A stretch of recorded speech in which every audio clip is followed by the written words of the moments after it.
जो था। My point is Manoj, देखो इसमें एसीसी भी गलत है। हम्बनटोटा का भी निखिल ने बताया है कि इनिशियली पीसीबी खुश नहीं था, उन्होंने कहा जी आपने खुद ही फैसला ले लिया।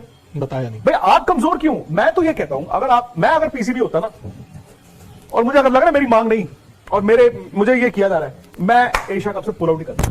मैं अपने प्लेयर्स और एशिया कप मत करा, मैं प्लेयर्स और मैं कहता हूं छोड़ देते एशिया। फिर यहाँ इंडियन टीम की गलती है जो उन्होंने रिजर्वेशन जताई है, और आई थिंक इवन बीसीसीआई की गलती है, एसीसी की भी गलती है, जो भी फाइनल फैसला ले रहा था कि इस चीजों को मानना ठीक है। पुट डाउन नहीं भाई, पाकिस्तान क्रिकेट बोर्ड अगर अपने पैरों पे खड़ा होना चाहता था ना, वो कहता हमने एशिया कप नहीं खेलना, हम वर्ल्ड कप भी नहीं आ रहे। They should have stuck to that. फिर वो लेके जाते इनको ब्रिंक तक, फिर करवाते ना। फिर जो पावर कैसे बदलती है। नाज़रीन, वो मोहल्ले में एक बूढ़ी आंटी होती है जिसने पूरे मोहल्ले का खून बर्बाद करने की कसम उठाई होती है। इसी तरह की कसम जय शाह ने भी खाई हुई है। पाकिस्तानी और इंडियन फैंस को मैंने कोई मैच सुकून से नहीं देखने देना। पीसीबी ने पहले भी प्रपोजल दिया था कि ठीक है आप पाकिस्तान में नहीं आके खेलना चाहते तो आप यूएई में खेल लें। जय शाह ने कहा कि वहाँ पे गर्मी है, तो भाई श्रीलंका में कौन सी ठंड पड़ रही है, वहाँ पे भी तो गर्मी है। एक बंदे की हड़रामी की वजह से पूरा एशिया का बर्बाद हो गया। अभी ट्विटर पे लानतों के बार लग रहे हैं इस पे। बाकी वीडियो अच्छा लगे तो वीडियो को लाइक कीजिएगा। नहीं, पूरा हाइब्रिड मॉडल का इन्होंने यार सीधी सी बात है, नजम सेठी साहब, मैं तो ये मानता हूं कि उन्होंने बड़ा नेगोशिएट किया, उन्होंने हार्ड नेगोशिएट किया इंडिया के साथ, और हाइब्रिड मॉडल मैंने भी नहीं सोचा था, किसी ने भी नहीं सोचा था होगा। ही वाज सक्सेसफुल, वो हाइब्रिड करा गए, अपने मुल्क में भी 6 मैच करा गए। अब उनकी जगह कोई और आ गए, एशिया कप चुपचाप हो रहा है। जाकिर अशरफ साहब ने तो इतना कुछ बोला नहीं, हालांकि हाँ उन्होंने भी ये जरूर कहा था जी पाकिस्तान ले आओ मैच, जानते हुए कि नहीं हो सकता। बट अब नजम सेठी ये बताना चाहते हैं दुनिया को कि जी मैंने, देखो मैं मुल्क के लिए कर रहा था पर मुझे हटा दिया आपने, तो अब वो होता ही है वहां पे जो था। माय पॉइंट इज मनोज, देखो इसमें एसीसी भी गलत है और ये यूनिलैटरल और ये जो बातें हैं ना वाकई गलत है। अल्टीमेटली क्या होगा, ये लड़ाइयां होंगी, प्लेयर चुपचाप बैठे अपने अपने होटलों में। अब हम और आप लड़ेंगे, पाकिस्तान से लड़ेंगे, तमाश भी नहीं होगी, मैच में थोड़ी और मिर्च लग जाएगी, और जो टीम हारेगी उसका तवा थोड़ा ज्यादा लगेगा। बट ये तो हर चीज हर कोई गलत है इसमें। जब एक बार हाइब्रिड मॉडल हो गया था, इनको सबसे पहले, भले वो एशियन क्रिकेट काउंसिल है, भले वो श्रीलंका है, भले वो पाकिस्तान क्रिकेट बोर्ड है, they should have been one as in one.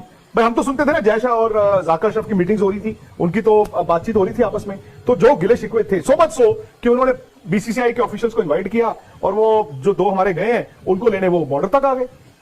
तो भाई आप बात करो ना। हम्बनटोटा का भी निखिल ने बताया है कि इनिशियली पीसीबी खुश नहीं था, उन्होंने कहा जी आपने खुद ही फैसला ले लिया। बताया नहीं भाई आप कमजोर क्यों? मैं तो ये कहता हूं अगर पीसीबी होता ना, और मुझे अगर लग रहा है मेरी मांग नहीं और मुझे ये किया जा रहा है, मैं एशिया कप से पुल आउट ही करता। मैं अपने प्लेयर्स और एशिया कप मत करा। मैं प्लेयर्स और मैं कहता हूं छोड़ देते एशिया कप। ब्रॉडकास्टर को क्यों डिनाई करूं जो वो डिजर्व करते हैं। यार सोशल सर्विस कर रहा है क्या पाकिस्तान क्रिकेट बोर्ड या बीसीसीआई? सोशल सर्विस कोई नहीं करता है। सोशल सर्विस तो कोई नहीं। मैं कह रहा हूं अगर इतनी लड़ाई इतनी मन में है दोनों के, तो मत खेलते एशिया कप, अब छोड़ देते एशिया कप। क्रिकेटर्स की क्या भाई जब एशिया कप हो रहा है, बरसात होगी पले केले में, तो या तो दोनों बैठ के हम्बनटोटा कर देते, वहां पे भी आपके दोनों की नुक्ताचीनी। फिर मैंने सुना कि इंडियन प्लेयरों ने भी मना कर दिया, यार हम्बनटोटा कौन जाएगा, निखिल को जोड़ लीजिए, हम्बनटोटा कौन जाएगा। आई थिंक मतलब फिर आप कोलंबो में आ भी गए। नहीं, पाकिस्तान क्रिकेट बोर्ड अगर अपने पैरों पे खड़ा होना चाहता था ना, वो कहता हमने एशिया कप नहीं खेलना, हम वर्ल्ड कप भी नहीं आ रहे। They should have stuck to that. फिर वो लेके जाते इनको ब्रिंक तक, फिर करवाते ना। फिर जो पावर कैसे बदलती है, पावर कैसे बदलती है आपको पता है। इंडिया पाकिस्तान मैच की वैल्यू, अब वर्ल्ड कप के मैच की वैल्यू भी आपको पता है। फिर आपने अगर था तो आप फिर खड़े रहते। तो सैंक्शंस नहीं रखते, बट आप ये क्यों नहीं सोच रहे हैं कि उन पे सैंक्शंस लगा। सैंक्शंस कैसे लगते हैं? आप आईसीसी का एक टूर्नामेंट आप भाई नजम सेठी साहब ने जो बोला, बाद में माना कौन? जाकिर अशरफ साहब ने तो मान लिया। तो मैं ये कह रहा हूं फिर लड़ रहे थे तो लड़ते रहते ना, अभी तक लड़ रहे होते, अभी भी इंडिया में चल रहा होता। पाकिस्तान आएगा कि नहीं आएगा, सैंक्शंस तब लगेंगे जब वर्ल्ड कप शुरू हो जाएगा, पाकिस्तान नहीं आएगा। फिर वो कहते कि जी हम नहीं आ रहे, हम नहीं आ रहे, हम नहीं आ रहे, पोस्टरिंग करते, जो इंडिया ने की थी 2007-8 में कि अगर हरभजन सिंह पे बैन नहीं हटाया, हमारा जहाज तैयार है, चार्टर्ड फ्लाइट हमने तैयार की, हम वापस चले जाएंगे, नहीं खेलेंगे वर्ल्ड। क्रिकेट बोर्ड गिर गया आपके पैरों पर। आप भी एक बार कर लेते ना, मैं कह रहा हूं। या तो देखो राहुल जो चल रहा है चलने दो, या अगर आप उड़ रहे हो ना तो फिर दम रखो कि आई हैव द दम इन माई विंग्स, मैं उड़ूंगा। कि इंडिया के प्लेयर्स ने भी क्यों रिजर्वेशन थी, वो क्यों हम्बनटोटा अग्री नहीं किया उन्होंने? भाई हम्बनटोटा तो इंटरनेशनल ग्राउंड है ही है, तो वहां पर आपको पिचेस मिलती, सब कुछ मिलता, तो ऐसी क्या वजह है? अच्छा मैंने सुना वहां पे बड़े अच्छे 5 स्टार रिजॉर्ट्स भी हैं, तो दिक्कत क्या है? लेकिन मैं भारतीय टीम की यहाँ पर आपको आलोचना करनी पड़ेगी, या तो आपको ये लग्जरी या आपको जो फैसिलिटीज नहीं मिल रही या आपको रिक्रिएशन के लिए चीजें नहीं है, आपको क्या उसके बारे में सोचना है? कि मुझे याद आता है आपको कि याद होगा हम कितनी, ये कुछ ज्यादा पुरानी बात नहीं कर रहा है, इस जनरेशन से पिछले जनरेशन में आप चले जाए, मैचेस होते थे, कर्नैल सिंह में मैचेस होते हैं। आप मुझे बताएं, हम्बनटोटा कर्नैल सिंह से बड़े बड़े प्लेयर वहां पे खेले, कर्नैल सिंह स्टेडियम में नाली में गए हैं, जो बहुत अच्छे तेंदुलकर जाके मैच खेले थे तैयारी करने के लिए, आपको याद होगा। इन सब मैदानों में जब फैसिलिटीज नहीं है, 2 स्टार होटल भी नहीं है, guest houses, government guest houses में प्लेयरों ने रह के कोशिश करिए कि आप रिदम में आओ। क्रिकेट तो क्रिकेट है ना, आपको रिदम में आना है। फिर यहाँ इंडियन टीम की गलती है जो उन्होंने रिजर्वेशन जताई है, और आई थिंक इवन बीसीसीआई की गलती है, एसीसी की भी गलती है, जो भी फाइनल फैसला ले रहा था कि इस चीजों को मानना। ठीक है ना, आपको कुछ पुट डाउन नहीं भाई, आपको यहाँ जाना है, आपको खेलना है, आपको कुछ मैचेस खेलने, best chance of playing cricket वही है।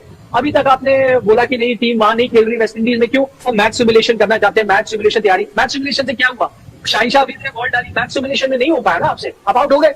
तो आपको मैच ही खेलना पड़ेगा टू बी बेटर। मैच आप कैसे खेलोगे? आप चाहे हम बेंटोटा क्या, आपको वो क्या टिम्बकटू चले जाए, आपको वहां जाना चाहिए। तो ये आलोचना भारतीय टीम की होनी चाहिए, तो उन्होंने भी रिजर्वेशन जताई। यानी बिगर क्रिटिसिज्म होना चाहिए ऑर्गेनाइजर्स का कि उन्होंने वो बात मानी। कि आपने एशिया कप का शेड्यूल बनाया, आपने कहा ऐसा होगा, क्या आपको तब पता नहीं था कि बारिश हो सकती है?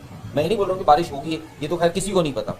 वर्ल्ड कप में नहीं पता था कि कब नवरात्रि है, कब दशहरा है, कब दिवाली है, तो आप यहाँ पर बारिश पूछ रहे हो। यही तो एशिया कप था एसीसी का, जिसका तो जुगाड़ लगा लोगों के हो गया। वर्ल्ड कप में नहीं पता पाकिस्तान की साइड से भी था। फिर पाकिस्तान ने कहा भाई सेकंड लेग आप यूएई में कराएं, वो भी डिसीजन ले लिया विदाउट पाकिस्तान को कंसल्ट करते, उनको बता दिया नहीं भाई सेकंड लेग यूएई में नहीं होगा, श्रीलंका में होगा। उसकी भी नाराजगी थी। फिर जब वॉश आउट हो गया भारत वाला और पाकिस्तान वाला मैच, जिसमें ये जिस भी मतलब चाहे वो एडमिनिस्ट्रेटर हो या फैंस हो या कई जर्नलिस्ट है पाकिस्तान को उनसे मिला, उन्हें 100% यकीन था वो मैच जीते। They feel rob of a win. मुझे नहीं समझ आता वो कॉन्फिडेंस कहां से आता है। आई थिंक ये मैच हो गया, हमें चांस था इंडिया के खिलाफ जीतने का, तो हमने तो पहले ही कहा था कि आपको वहां करना ही नहीं चाहिए। हमने कहा था पाकिस्तान में करो, आपने नहीं सुनी। फिर हमने कहा था यूएई में करो, आपने नहीं सुनी। अब आप वहां करा रहे हो तो अब आप इसका खामियाजा भुगते। फिर उन्होंने सेकंड ऑफर दिया कि आप पाकिस्तान आ जाए, तब भी नहीं मिला, उसका भी एक मलाल था। तब जाके हम मंटोटा में आपने एक मीटिंग करी, लोकल में डिपार्टमेंट के साथ कॉन्वर्सेशन हुई, फोन पे बात हुई, श्रीलंका बोर्ड को इन्वॉल्व किया गया, इसको बता दिया है हम